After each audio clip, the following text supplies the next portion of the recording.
to open our eyes with heart.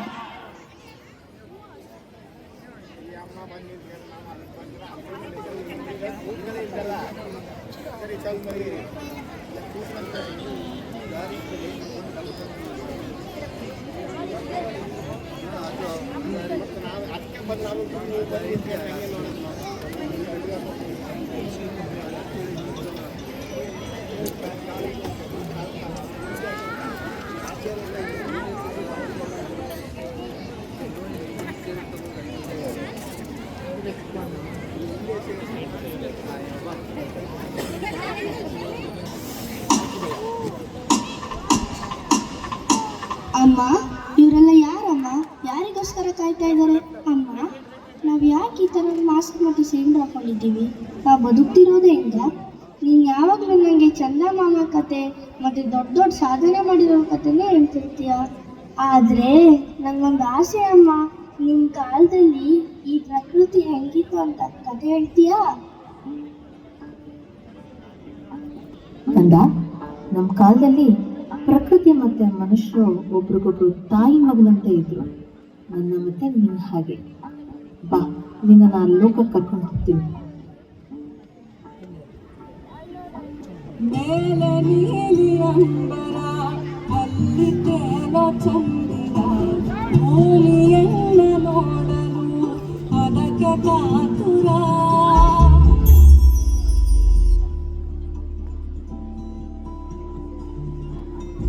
ಅಲ್ಲಿ ಕಿರಣಗಳು ತಾಕಲು ಒಂದಾಮೆ ನಲಿದಿದೆ. ನೋಡಲು ಡಬ್ಬಿಯಾಕಾರ, ಅದರಲ್ಲಿ ಗುಟ್ಟನ್ನ ಬಚ್ಚಿಕೊಂಡು ಸಂತಸದಿಂದಿದೆ. ಹುಡುಕಲು ಆಗದೆ ಇದ್ದಿಕೊಂಡು ಆ ಡಬ್ಬಿಯ ಒಡಲಿನಲ್ಲಿ ಕಡಲನ್ನೇ ತುಂಬುವ ಜಾಗ ಇದೆ.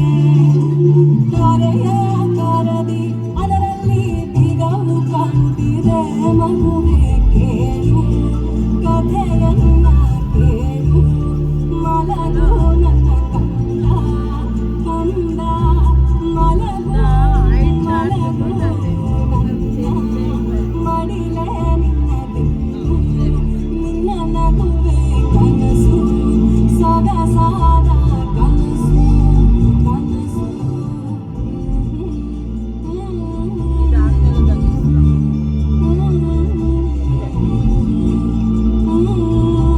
ಮಲಗು ಮಲಗು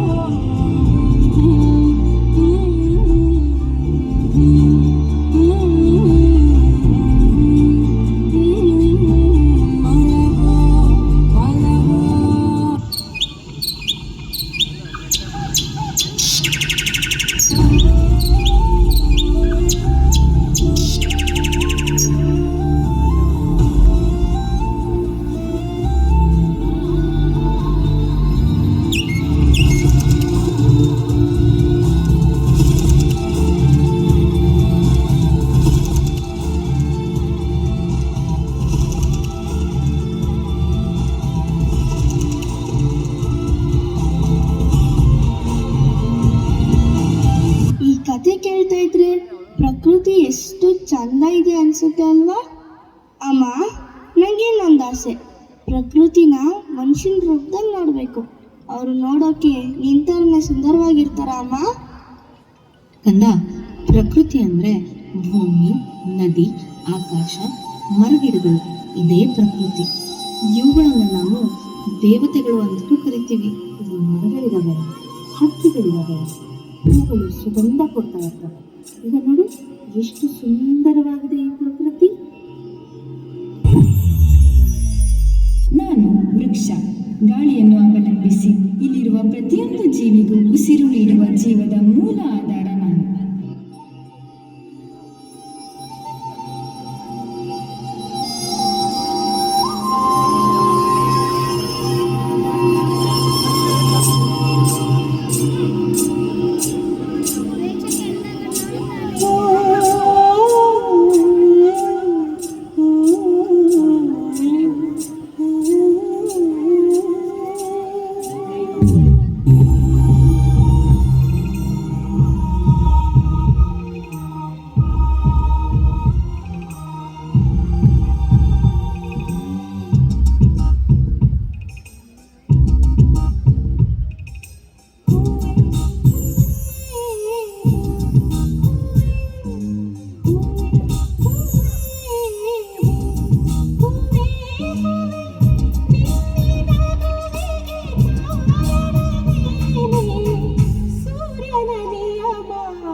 ಸಕಲ ಜೀವರಾಶಿಗಳಿಗೆ ನೀರು ಕೊಟ್ಟು ಅವರ ದಾಹ ತೀರಿಸುವವಳು.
ನಾನು ಭೂಮಿ.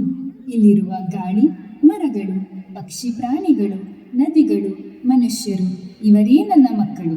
ಈ ನನ್ನ ಎಲ್ಲ ಮಕ್ಕಳಿಗೆ ಬೇಕಾದ ಸಂಪನ್ಮೂಲಗಳನ್ನು ಕೊಟ್ಟು ಆಶ್ರಯ ನೀಡುತ್ತಿರುವ ತಾಯಿ ನಾನು.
ಅಮ್ಮ, ಪ್ರಕೃತಿ ದೇವತೆಗಳು ಎಷ್ಟು ಚಂದ ಇದ್ರು. ಆದರೆ ಯಾಕಮ್ಮ ಈ ಪ್ರಕೃತಿ ಹಿಂಗಾಯಿತು? ಯಾರಮ್ಮ ನಮ್ಮ ಪ್ರಕೃತಿನ ನಾಶ ಮಾಡಿದ್ದು? ಹೇಳಮ್ಮ, ಹೇಳಮ್ಮ. ಕಂದ, ಪ್ರಕೃತಿಯನ್ನು ನಾಶ ಮಾಡಿದವರು ಬೇರೆ ಯಾರೂ ಅಲ್ಲ, ನಾವೇ ಮನುಷ್ಯರು. ಸ್ವಾರ್ಥದಿಂದ, ಅಹಂಕಾರದಿಂದ ನಾನು ಮಾತ್ರ ಬಾಳಬೇಕು ಅಂತ ದಿನೇ ದಿನೇ ಪ್ರಕೃತಿನ ಸಾಯಿಸ್ತಾ ಬಂದ. ಆವಾಗ ಪ್ರಕೃತಿ ಅನುಭವಿಸಿದಂಥ ವ್ಯಥೆ ಅಷ್ಟಿಷ್ಟಲ್ಲ.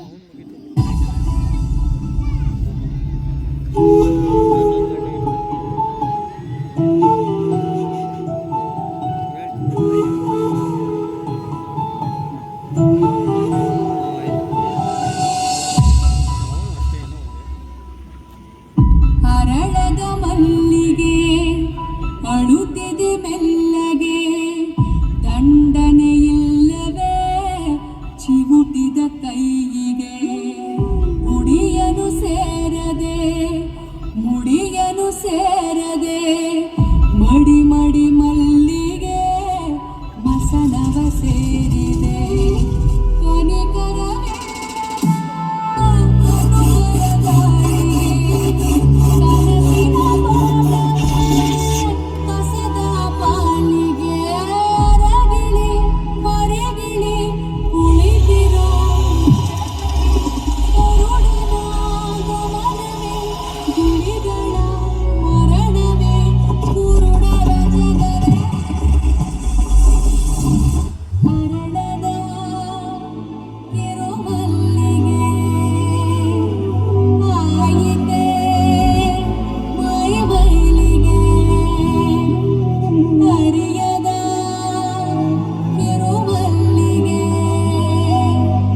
ಕೆಲವರ ಹಣೆ ಬರಹ ಬರೆದನೆ ಆ ಬ್ರಹ್ಮ ನೆತ್ತರು ಅಂಟಿದ ಕೈಗಳಲ್ಲಿ ಗಗನದಿ ಅಡಗಿರುವ ನಗುವನ್ನು ಅಳಿಸಿರುವ ದೇವರು ಅನ್ನುವ ಹಸಿದ ಹುಲಿ ಸುಟ್ಟಿದ ಬಾಣವೇರು ಕಾಯರು ಇನ್ನು ಯಾರು ಕಣ್ಣಲ್ಲಿ ಇರುವ ನೀರು ತುಂಬಬೇಕು ಜೋರು ಅಳು ಅಳು ಹೊರಬರಲಿ ಎದೆಯ ಬೆಕ್ಕಳಿಗೆ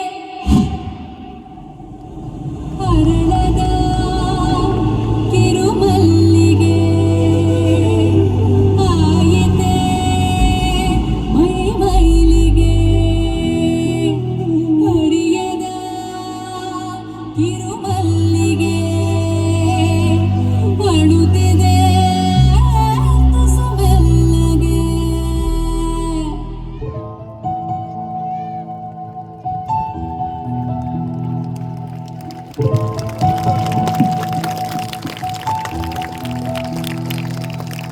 ಅಮ್ಮ, ಈ ಮನುಷ್ಯ ಪ್ರಕೃತಿಗೆ ಇಷ್ಟೆಲ್ಲ ಹಿಂಸೆ ಕೊಟ್ಟು ಕೊಲ್ತಾ ಇದ್ರು. ಪ್ರಕೃತಿ ಇಂಥ ಕ್ರೂರಿ ಮೇಲೆ ಕೋಪನೆ ಮಾಡ್ಕೊಳ್ಳಿಲ್ವಾ ಅಮ್ಮ? ಪ್ರಕೃತಿ ಮಾನವನಿಗೆ ಎಚ್ಚರಿಕೆ ಕೊಡ್ತಾ ಬಂತು, ಆದ್ರೂ ಈ ಮನುಷ್ಯ ಅರ್ಥನೇ ಮಾಡ್ಕೊಳ್ಳಿಲ್ಲ. ಆವಾಗ ಪ್ರಕೃತಿ ಕೋಪಗೊಂಡು ಆ ಕೋಪ ವಿಕೋಪವಾಗಿ ಮನುಷ್ಯನ ಮೇಲೆ ಪರಿಣಾಮ ಬೀರ್ತು.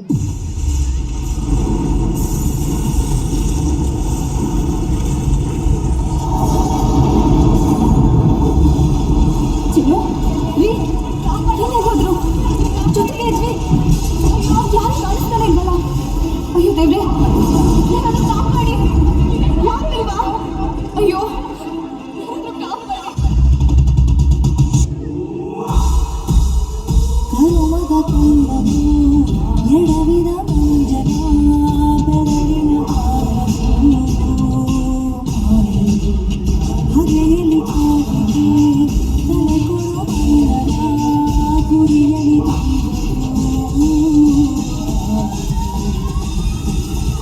ಅಮ್ಮ, ನಮ್ಮ ಪ್ರಕೃತಿ ಪರಿಸ್ಥಿತಿ ಇವಾಗ ಹೆಂಗಿದೆ? ನಾವು ಹೆಂಗ್ ಜೀವನ ಮಾಡ್ತಾ ಇದ್ದೀವಿ? ಓ ಸಾವಿಗಿಂತ ಘೋರ ಶಾಪ ಈ ಬದುಕು, ವ್ಯಥೆಯೆಲ್ಲ ಕಳೆವ ಮದ್ದು ಚಿತೆಯಲ್ಲಿದೆ. ಆದಿಯಲ್ಲೇ ಅಂತ್ಯ ಉಂಟು ಎಲ್ಲದಕ್ಕೂ, ನಡೆವೆ ನೀನದರ ಸುಳಿವು ಸಿಗಲಾರದೆ.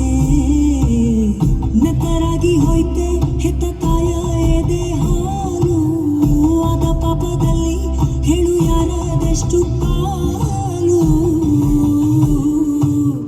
ವಿಧಿಯನ್ನು ಜಯಿಸೋಕೆ ದಾಟಿ ಹೋದ ಹೊಸಿಲು, ಆ ವಿಧಿಯಾಡೋ ಆಟಕ್ಕೆ ಬಾಳವಾಯಿತೇನು.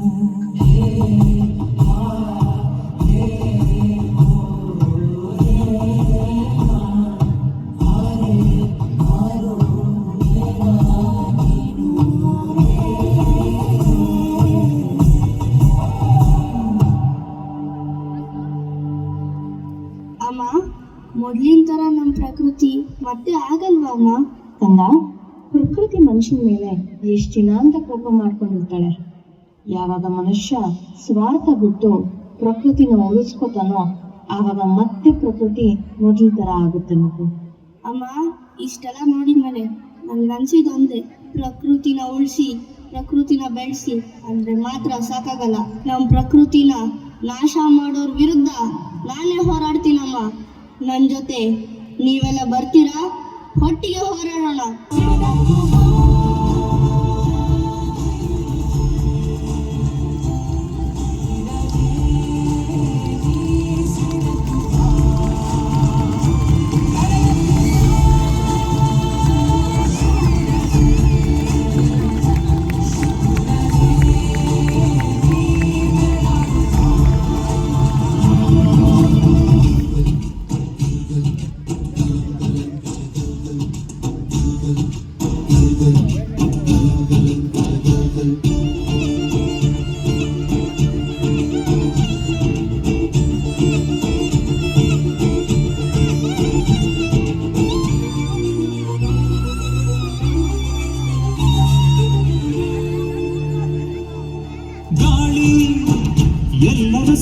ಬೆಳಗಿ ಈ ನಮ್ಮ ಭೂಮಿ ಬೀಸೋ ಕಾರಣ ಪ್ರೀತಿ ನೀರೇ ಜೀವ ಜಲವಾಗಿ ಈ ಎಲ್ಲ ಜೀವ ಜಾಲ ಕಾಯೋ ಕಾರಣ ಪ್ರೀತಿ ಬಾಳೊಂದು ಹುಡುಕಾಟ ಬಂದಾಗ ನಾವೆಲ್ಲ ನಿತ್ಯಾನು ಹುಡುಕೋದು ಪ್ರೀತಿನೇ ಪ್ರತಿ ಹೃದಯದ ಹೊರದಿ ಬೆಳೆಯುವ ಪೈರು ಹರಿಯುವ ನದಿಯ ತವಕದ ಜಾರು ಅಡವಿಯ ನಡುವಿನ ಕಲರವ ಈ ಪ್ರೀತಿ ಆರು ಋತುಗಳು ಪ್ರೀತಿಯ ಬೇರೆ ಬೇರೆ ಮಜಲುಗಳು ಪ್ರೀತಿನೇ ಇಲ್ಲದೆ ಹೋದರೆ ಪ್ರಕೃತಿ ಇನ್ನೆಲ್ಲಿ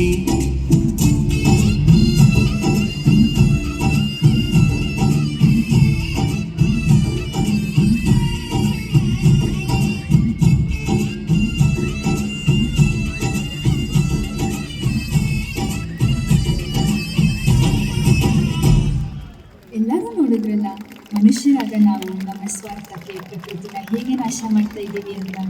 ಪ್ರಕೃತಿ ಎಷ್ಟೇ ಒಳ್ಳೆಯದನ್ನು ಮಾಡಿದ್ರು ಮನುಷ್ಯ ಅದನ್ನು ಅರ್ಥ ಮಾಡ್ಕೊಳ್ಳದೆ ಇವಾಗಲೂ ಕೂಡ ಪ್ರಕೃತಿನ ಕೊಲ್ತಾ ಇದ್ದಾನೆ. ಇನ್ಮೇಲಾದರೂ ಪ್ರಕೃತಿನ ನಾವು ಎಲ್ಲರೂ ಸೇರಿ ಕಾಪಾಡೋಣ. ಯಾಕೆಂದರೆ ಇವಾಗ ಪ್ರಕೃತಿ ಅರ್ಧ ಭಾಗ ನಾಶ ಆಗಿದೆ. ಇದು ಪ್ರಕೃತಿನಾದರೂ ಒಗ್ಗಟ್ಟಿನಿಂದ ಎಲ್ಲರೂ ಸೇರಿ ಉಳಿಸಿಕೊಳ್ಳೋಣ. ಹಾಗೆ ಮುಂಬರುವ ಪೀಳಿಗೆಗೆ ಇದರ ಬಗ್ಗೆ ಇವಾಗಲೇ ಅರಿವು ಮೂಡಿಸೋಣ. ಇದರಿಂದ ನಾಳೆ ನಿಮ್ಮ ಮಕ್ಕಳು ಪ್ರಕೃತಿಯಲ್ಲಿರುವ ಒಂದು ಮರ ಕಡಿಯೋದಕ್ಕೂ ಯೋಚನೆ ಮಾಡ್ತಾರೆ, ಒಂದು ಹನಿ ನೀರನ್ನು ವೇಸ್ಟ್ ಮಾಡೋದಕ್ಕೂ ಯೋಚನೆ ಮಾಡ್ತಾರೆ. ಹಸಿವಿನ ಬೆಲೆ ಗೊತ್ತಾಗಿ ತಿನ್ನೋ ಆಹಾರನ ವೇಸ್ಟ್ ಮಾಡೋಕ್ಕೆ ಭಯ ಪಡ್ತಾರೆ. ಇದರಿಂದ ಪ್ರತಿಯೊಬ್ಬರೂ ಪ್ರಕೃತಿಯನ್ನು ಉಳಿಸಿಕೊಳ್ಳಲು ಮುಂದಾಗುತ್ತಾರೆ. ಇದೇ ಈ ಕತೆ.